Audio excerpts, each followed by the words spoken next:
Hello good people, salut les amis. Aujourd'hui un hors-série puisqu'il s'adresse particulièrement, bien sûr il s'adresse à tout le monde, mais plus particulièrement à mes amis plongeuses et plongeurs pour la journée de plongée avec un E. Donc on va réaliser dans un moule panibois le gâteau qu'on appelle l'assassin. Alors c'est une recette que j'ai empruntée à un blogueur connu sur les réseaux, il s'appelle Bernard, La Cuisine de Bernard. Ce monsieur a sorti un bouquin de pâtisserie que je conseille à tout le monde. Et sa recette, c'est une tuerie. L'assassin, il porte bien son nom. C'est bien lourd, c'est bien bon, c'est bien délicieux. Et moi, je me suis permis de mettre ma petite touche personnelle, un quart de banane au milieu du gâteau. Et voilà.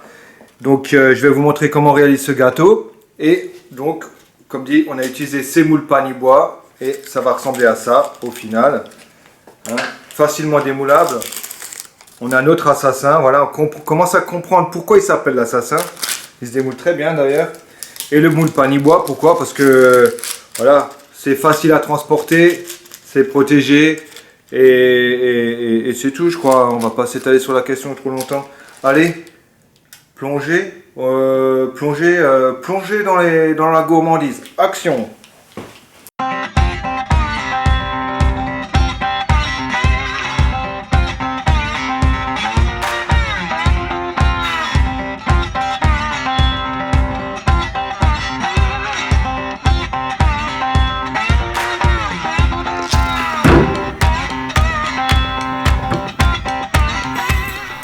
Je commence par le caramel en mettant le sucre et l'eau dans la casserole. Démarrage feu vif, ça va prendre 5 bonnes minutes pour arriver au caramel. Pendant ce temps, je coupe le beurre froid en morceaux et je démarre le mélange œuf-farine.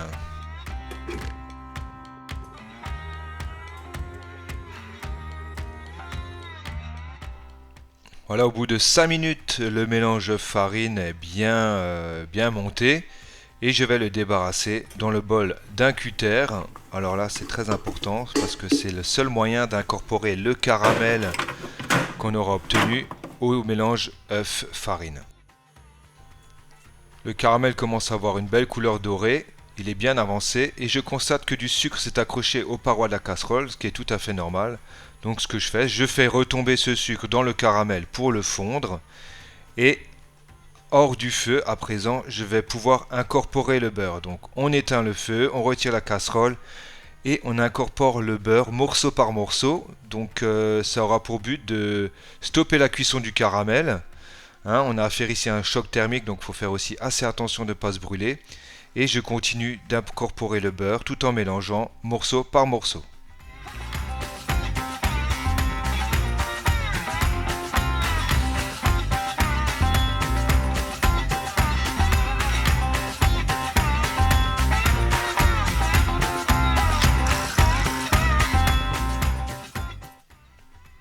Donc au final j'obtiens quelque chose de très homogène et je vais verser donc ce caramel chaud, encore très chaud, assez rapidement sur les œufs pour que tout ceci s'agglomère ensemble de façon harmonieuse.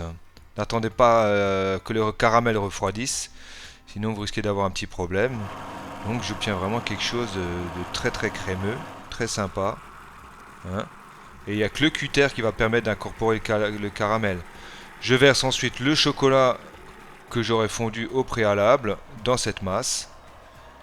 Et voilà que la masse est déjà terminée. Voilà, on a quelque chose de bien crémeux, de bien onctueux, de bien lourd. Ça promet pour la suite.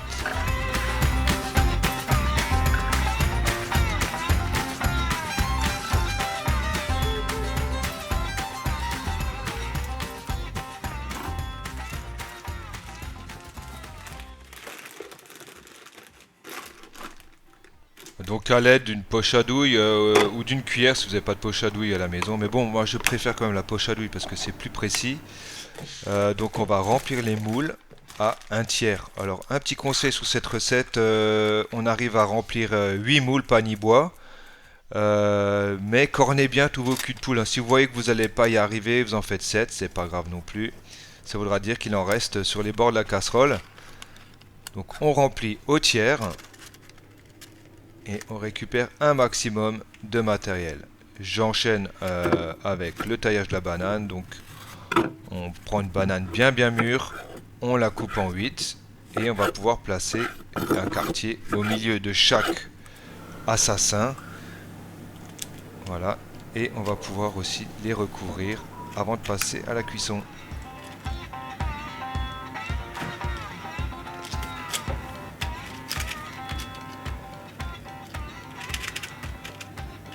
Ok.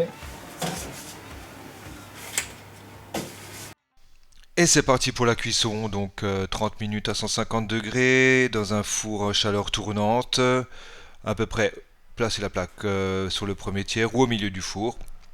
Et donc vous allez constater que nos assassins vont pas mal gonfler dans les barquettes pour finalement s'effondrer sur eux-mêmes. Hein. On va assister à un véritable effondrement gravitationnel, ce qui est tout à fait normal, et on va obtenir quelque chose d'un petit peu ratatiné, mais absolument délicieux.